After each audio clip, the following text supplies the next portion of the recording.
पहुंच जाते हैं और लहरों की वजह से ये दोनों बेहोश हो जाते हैं।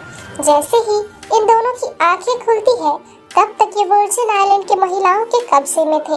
वैंग इन महिलाओं से पूछने लगता है कि क्या हम दोनों वर्जिन आइलैंड में हैं, लेकिन बिना जवाब दिए ही महिलाएं इन दोनों को उठाकर अपने इलाके में लेकर जाती है।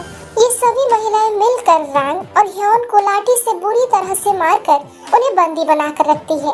इनकी लीडर बताती है कि काफी सालों पहले भी कुछ पुरुष इस आइलैंड में हमारे साथ शारीरिक संबंध बनाने के लिए यहाँ पर आए थे, लेकिन हम सभी ने मिलकर उनका बुरा हश्र कर दिया। वहीं वैंग अपनी उत्सुकता के चलते लीडर से पूछता है, आप सभी अपनी जवानी बरकरार कैसे रखते हैं? दोबारा से बिना जवाब दिए सारी महिलाएं वहां से जाने लगती है। अब रात का समय हो चुका था। वैंग अपनी छुरी की मदद से काफी आसानी से लकड़ियों के बने केज को काट कर बाहर निकल आता है और वो दोनों भागने लगते हैं। लेकिन जाने से पहले ये दोनों कुछ बातें जानना चाहते थे, इसलिए ये दोनों मिलकर छिप छिप कर महिलाओं को फॉलो करने लगते हैं। वही ह्योन जंगल की तरफ जाने लगता है और वहाँ पर वो एक ट्रैप में फंस जाता है, जिस वजह से उसके सर पर नारियल की बारिश होने लगती है। साथ ही वैंग एक कमरे में छिपा हुआ था, जहाँ मूयान नामक लड़की अपनी बहन मून के साथ नहाने के लिए आई थी। वैंग यहाँ से भागना चाहता था, लेकिन इस कमरे में वो इतनी बुरी तरह से फंस चुका था कि आखिर में मून वैंग को कमरे में देखकर चिल्लाने लगती है। वैंग फौरन वहाँ से भागने लगता है, लेकिन लीडर अपनी टीम की मदद से वैंग और ह्योन दोनों को पकड़ लेती है। ह्योन काफी गुस्से में था और वो लीडर से लड़ना चाहता था, लेकिन लीडर की फौज के सामने इनकी एक नहीं चलती है और आखिर में ये दोनों को मौत की सजा सुनाई जाती है। इस बीच लीडर वैंग से पूछती है, आखिर तुम दोनों यहाँ किस मकसद से आए हो? वैंग बताता है वो अपने पिता को ढूंढने के लिए यहाँ आया है, जो 10 साल पहले इस आइलैंड में आए थे, लेकिन उनकी चिट्ठी के बाद उनका अता पता किसी को भी मालूम नहीं था। ये जानने के बाद लीडर कहने लगती है वो खुद भी उसके पिता को ढूंढ रही है और जैसे ही वैंग के पिता उसे मिल जाएंगे, उसे जान से मार देगी। अब मरने से पहले दोनों लड़कों को अच्छे से मैरिनेट किया जाता है, क्योंकि कुछ देर बाद उन दोनों का कोरमा बनाने वाले हैं ये लोग। उन दोनों को देखने के लिए कमरे में मूयान चली आती है। मूयान भले ही इन लड़कों के सपोर्ट में नहीं थी, लेकिन वो इन दोनों की मौत के फैसले से खुश भी नहीं थी, इसलिए वो इन दोनों को भागने में सहायता करती है। लेकिन दोबारा से वो दोनों पकड़े जाते हैं और अगली सुबह उन दोनों को मारने के लिए वर्जिन आइलैंड के पवित्र पेड़ से बांध दिया जाता है। इस बीच जून नामक एक लड़की समंदर में डूबने लगती है और उसकी दोस्त आकर लीडर और टीम को इस बारे में खबर देती है। सभी समंदर की ओर भागने लगते हैं। इधर ये दोनों अपनी अपनी रस्सियां खोल लेते हैं, लेकिन ऐसा करते हुए ये दोनों अनजाने में पवित्र पेड़ पर आग लगा देते हैं और ये दोनों लड़के वहां से भागने लगते हैं। वैंग और ह्योन आइलैंड से भागने ही वाले थे, लेकिन ये दोनों मिलकर जून की जान बचाने का फैसला करते हैं। जून इन कुछ दिनों में ह्योन के लिए फील करने लगी थी, इसलिए वो लीडर से कहकर इन दोनों की सजा माफ करवा देती है। कुछ देर बाद लीडर को पवित्र पेड़ की जलने की खबर मिलती है और वो समझ पाती है कि इसके पीछे ह्योन और वैंग का हाथ है।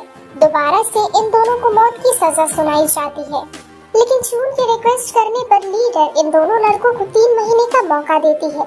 वो कहती है कि अगर इन 3 महीनों में पवित्र पेड़ दोबारा से पहले की तरह उपजाऊ बन गया, फिर इन दोनों की सजा माफ हो जाएगी।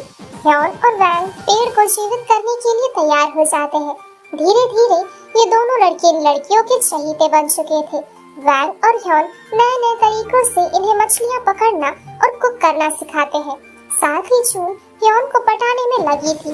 वो ह्योन के साथ समय बिताने का एक मौका भी नहीं छोड़ती थी। अगले सीन में वैंग एक पेड़ पर एक सांप देखता है। मूयान पेड़ के पास ही खड़ी थी। उसे बचाने के लिए वैंग उसे धक्का देता है और इस दौरान दोनों एक दूसरे की आंखों में खो जाते हैं। मूयान बताती है कि ये सब जहरीला नहीं है और ये उसका सबसे प्यारा पेट है, जिसे जानने के बाद वैंग काफी हैरान था। अब धीरे धीरे पवित्र पेड़ पहले की तरह हरा भरा हो जाता है और दोबारा से वो जीवित हो जाता है। इस खुशी में एक दिन रात के समय सभी मिलकर पार्टी रखते हैं। सभी को खुश देख वैंग फैसला लेता है कि वो इन महिलाओं को और उनके कबीले को मिस्टर सॉन्ग के मकसद से बचाएगा। अब बातों बातों में मूयान वैंग को इस कबीले के हिस्ट्री के बारे में बताने लगती है। काफी सालों पहले महिलाओं का एक ट्राइब हुआ करता था जिसे विच ट्राइब के नाम से जाना जाता था। ये महिलाएं युआन नामक एक बीज तैयार करने की क्षमता रखती थी। ये बीज किसी भी इंसान को जवान बनाए रखने की क्षमता रखता था। लेकिन एक दिन इस बीज को पाने के लिए काफी लोगों ने मिलकर विच ट्राइब पर हमला कर दिया और इस बीज को बचाने के लिए उन महिलाओं ने उस बीज को ट्राइब की सबसे जवान औरत यानी कि लीडर के हाथों थमा दिया। कई महिलाओं को इस बीज की वजह से अपनी जान गंवानी पड़ी थी, लेकिन इसी बीज की वजह से वो सभी बच गई और अपने आप ये बीज माटी में खुद ब खुद उगने लगा।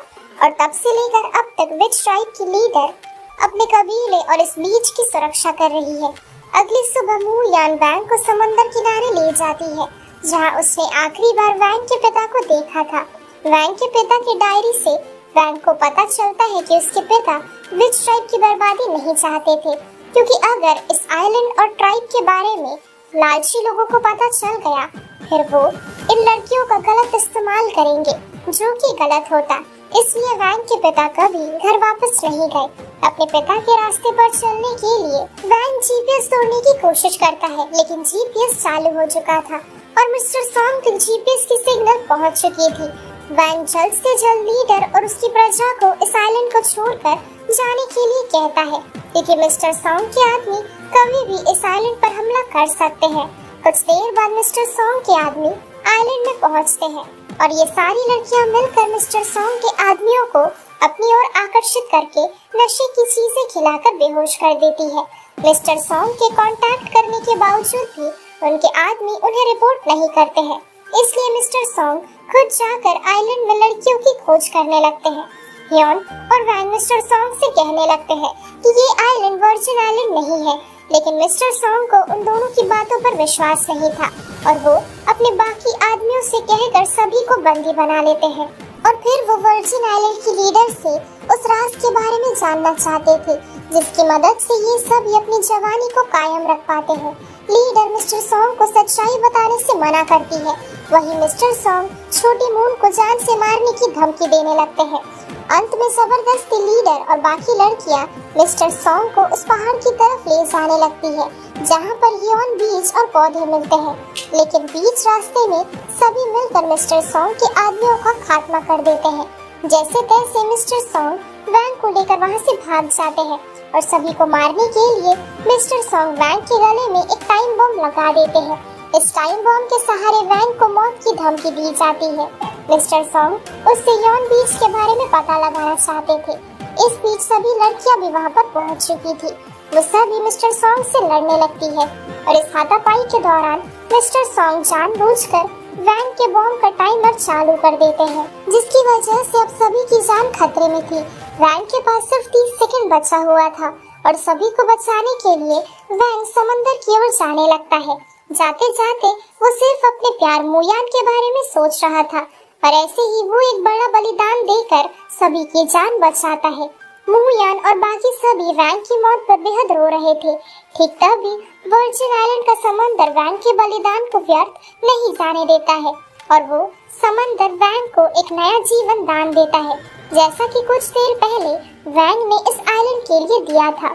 और वैंग की आंखें खोलते ही वो खुद को दोबारा से समंदर के किनारों के पास पाता है और इसी के साथ ये मूवी यही एंड हो जाती है।